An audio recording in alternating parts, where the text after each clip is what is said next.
Dit à Longchamp, dès 3 ans, on va emprunter le parcours des 1300 mètres.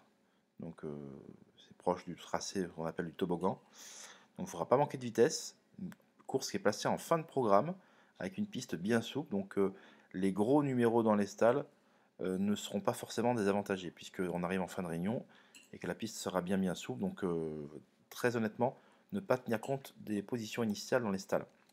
Alors un quintet très ouvert, une génération en plus de 3 ans, donc tous ces chevaux-là ont le temps de progresser, voire certains de régresser aussi. On apprend à les connaître, ils sont tout jeunes. Et favori qui devrait être, de mon point de vue, le 14 The Doctor, qui a crevé les jumelles lors de sa dernière participation à ce niveau. C'était le mois dernier sur la PSF Chantilly, et il a loupé son départ, il s'est retrouvé à l'arrière-garde, et après, alors quelle fin de course, non sans devoir jouer des coudes pour trouver l'ouverture, mais une fois qu'il l'a eu à la fin, on a vu que lui, il a vraiment fini dans une plaisante action. Et là, de retour sur le gazon, The Doctor devrait théoriquement briller de mille feux. Alors après, il faut rester prudent. C'est un parcours qui est très atypique. Parcours des 13-1400 mètres de Longchamp. Voilà. Mais là, comme la piste est bien souple, je ne pense pas qu'il soit désavantagé, même si tant qu'on n'a pas vu, on ne peut pas l'affirmer. Mais il a tout pour briguer une épreuve de ce type à court terme. Donc ça sera un logique favori.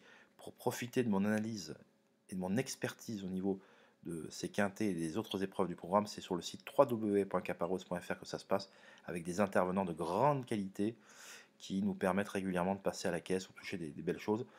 Et voilà, régulièrement, il faut venir parce qu'il y a des interviews de haute qualité, des entraîneurs qui se confient et qui donnent donc des chevaux, ça permet de nous étoffer notre carnet de notes. Voilà, il y a une documentation régulière sur les courses qui viennent de se dérouler pour savoir lesquels chevaux sont à reprendre pour les courses d'après.